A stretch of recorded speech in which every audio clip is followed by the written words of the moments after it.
En breves segundos, tu programa, La Palabra No Está Encadenada, con el hermano Armando Márquez. En breves segundos, tu programa, La Palabra No Está Encadenada, con el hermano Armando Márquez.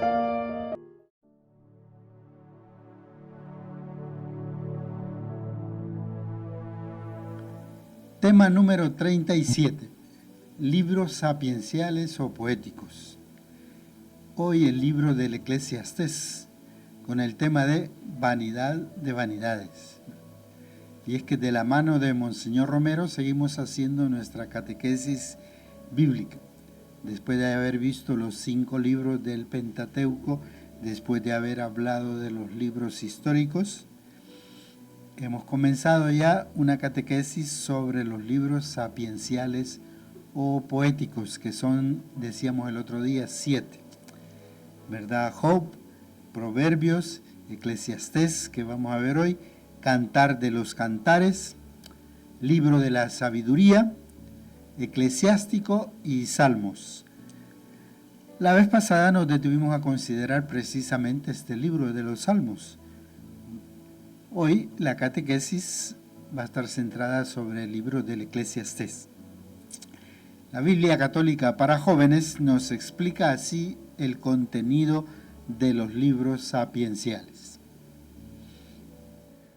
La sabiduría que emana del camino de la fe y el estilo de vida propuestos por Dios tiene como fin la puesta en práctica de la relación con Dios en la vida cotidiana. Y se encuentran con mayor intensidad en los 5 libros sapienciales: Job, Proverbios, Eclesiastés, Sabiduría y Eclesiástico.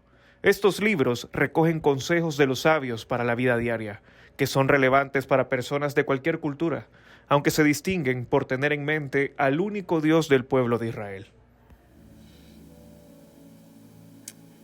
Y en el sitio web del grupo de las librerías de la editorial San Pablo, nos hace las siguientes aclaraciones sobre este libro que es importante tener en cuenta al inicio. El autor de este libro es un sabio de mediados del siglo III a.C., que pone sus reflexiones en boca de Eclesiastés, palabra griega que significa predicador o presidente de una asamblea religiosa. De ahí el título de la obra, cuyo nombre hebreo Kohelet parece significar más o menos lo mismo. Así, con esas explicaciones, preguntamos a Monseñor Romero, ¿cuál es el texto del libro de Eclesiastés que nos va a servir de base hoy para la catequesis? La primera lectura está tomada del libro del Eclesiastés en el capítulo 1. Vaciedad sin sentido, dice el predicador. Vaciedad sin sentido, todo es vaciedad. Hay quien trabaja con destreza, con habilidad y acierto, y tiene que legarle su porción al que no la ha trabajado. También esto es vaciedad y gran desgracia. ¿Qué saca el hombre de todo su trabajo y de los afanes con que trabaja bajo el sol? De día, dolores, penas y fatigas. De noche, no descansa el corazón.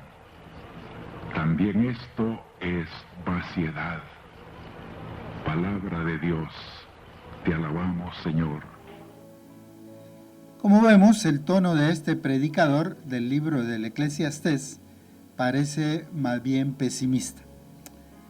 Es que en su vida ha descubierto la caducidad de las cosas y una aparente inutilidad de todas las cosas, llevándolo así a una amarga convicción, repetida varias veces en el libro: vanidad, pura vanidad, nada más que vanidad.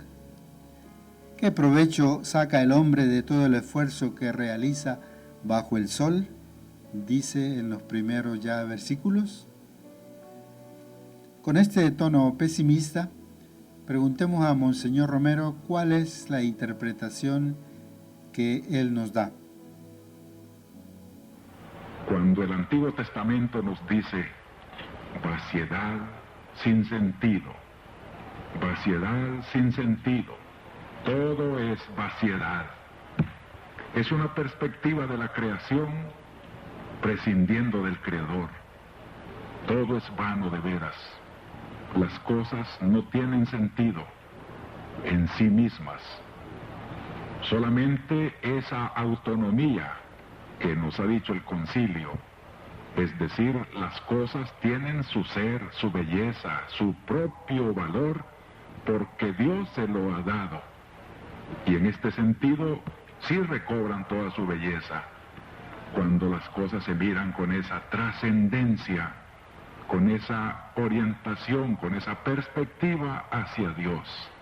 Entonces ya no son vaciedad, sino que tienen propia belleza, pero teniendo en cuenta que todo lo están recibiendo de Dios. Ciertamente, como dice Monseñor Romero, prescindiendo de Dios, todo es vaciedad o vanidad de vanidades. Pero cuando la vida se mira con esa trascendencia, dice Monseñor Romero, con esa orientación hacia Dios, entonces ya no es vaciedad, sino que la vida tiene su propia belleza. Monseñor Romero, usted acaba de mencionar que según el Concilio Vaticano II, las cosas, la naturaleza, la vida tienen su propia autonomía, su propio valor. ¿Podría decirnos cuál es textualmente la enseñanza que nos da aquí el Concilio? Cuando miramos las cosas, las riquezas y los bienes de la tierra sin tener en cuenta a Dios, las cosas se hacen vanas. Así lo describe el concilio en una de sus frases lapidarias de la constitución de la Iglesia en el mundo de hoy. La criatura sin el Creador se desvanece. Y voy a leerles todo ese párrafo del concilio que me parece el mejor comentario de las lecturas de hoy. Está en la Constitución de la Iglesia en el mundo actual, en el número 36. La Constitución de la Iglesia en el mundo actual es un importante documento del Concilio Vaticano II que se desarrolló en la Iglesia allá de los años 1962 hasta 1965. Este documento también se conoce con el nombre de Gaudium et Spes, porque son las primeras palabras con las que empieza el documento en latín. Quiere decir los gozos y las esperanzas. ¿Qué dice textualmente este documento sobre la preocupación de muchas personas respecto a la autonomía de la sociedad frente a la religión? Y dice así: muchos de nuestros contemporáneos parecen temer que por una excesivamente estrecha vinculación entre la actividad humana y la religión sufra trabas la autonomía del hombre, de la sociedad o de la ciencia. Siguiendo siempre este documento de la Iglesia en el mundo actual, ¿cómo debe entenderse entonces la legítima autonomía de las realidades terrenas frente a la religión? Si por autonomía de la realidad terrena se quiere decir que las cosas creadas y la sociedad misma gozan de propias leyes y valores que el hombre ha de descubrir, emplear y ordenar poco a poco, es absolutamente legítima esta exigencia de autonomía. No es solo que la reclamen imperiosamente los hombres de nuestro tiempo, es que además responde a la voluntad del Creador. ¿Cuándo es falsa esa autonomía de lo temporal frente a lo religioso? Pero si autonomía de lo temporal quiere decir que la realidad creada es independiente de Dios y que los hombres pueden usarla sin referencia al Creador, no hay creyente alguno a quien se le escape la falsedad envuelta en tales palabras. La criatura sin el Creador desaparece. Por lo demás, cuantos creen en Dios, sea cual fuere su religión, escucharon siempre la manifestación de la voz de Dios en el lenguaje de la creación. Más aún, por el olvido de Dios, la propia criatura queda oscurecida. El tema de hoy, vanidad de vanidades, del libro del Eclesiastés, nos ha llevado de la mano de Monseñor Romero a plantearnos este otro tema actual, ¿verdad? La autonomía de las realidades terrenas frente a lo religioso. En ese sentido vamos a escuchar una breve pausa musical, una canción de un grupo salvadoreño, Exceso de Equipaje, que presenta algo del capítulo 3 precisamente de este libro, del Eclesiastés. Escuchemos esta bonita canción. ¿Preguntas?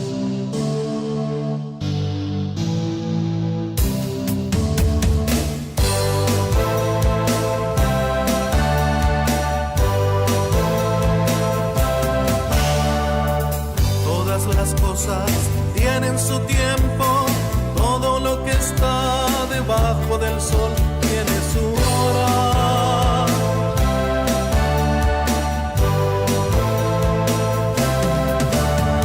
Hay tiempo de nacer y tiempo de morir, tiempo de sembrar y recoger lo sembrado, tiempo de matar y tiempo de curar, tiempo de destruir, tiempo de edificar, tiempo de llorar y tiempo de reír, tiempo de entregarse al luto y a la fiesta, tiempo de tirar piedras al río y de recoger las mismas piedras, tiempo de abrazar y tiempo de dejarlos abrazar.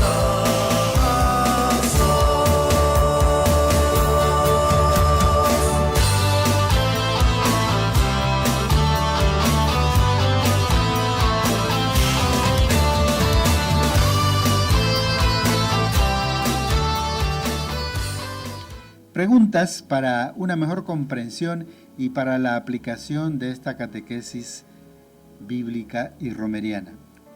¿Qué sabemos del libro del Eclesiastés? ¿Qué sabemos, por ejemplo, del nombre del libro, del autor del libro, de la fecha en que se compuso, del contenido, etcétera? Es que estamos invitados siempre a mejorar nuestra cultura bíblica, nuestra cultura religiosa. Investiguemos sobre este importante libro. ¿Cuál es el texto del libro del Eclesiastés que nos ha servido de base para la catequesis de hoy? ¿Y cuál es la interpretación que ha hecho Monseñor Romero de este texto, capítulo 1, versículo 2 del Eclesiastés? ¿En qué aspectos o situaciones de nuestra vida hemos sido un poco eso, vanidad de vanidades? O al contrario, ¿en qué situaciones de nuestra vida más bien reconocemos el señorío de Dios sobre nuestras vidas?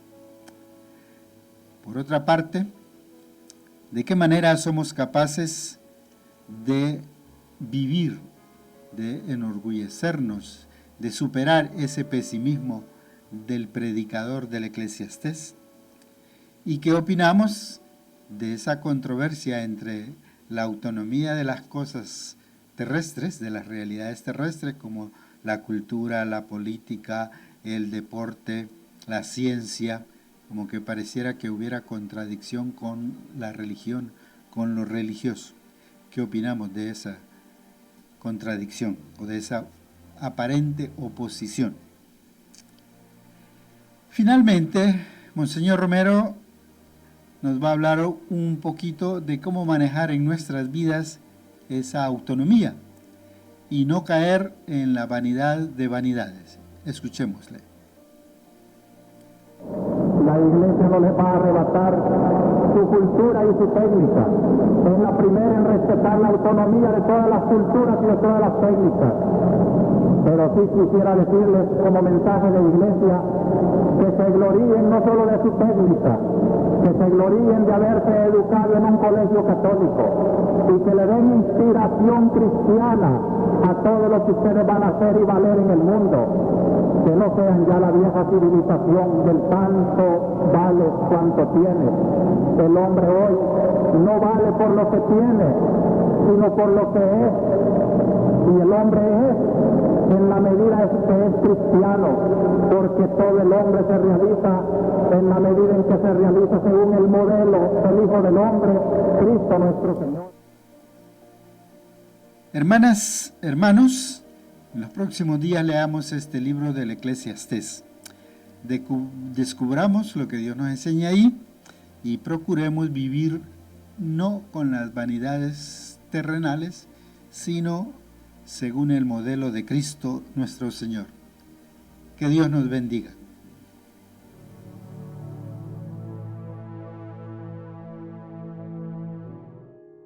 Escuchaste tu programa La Palabra No Está Encadenada en Radio Angelus.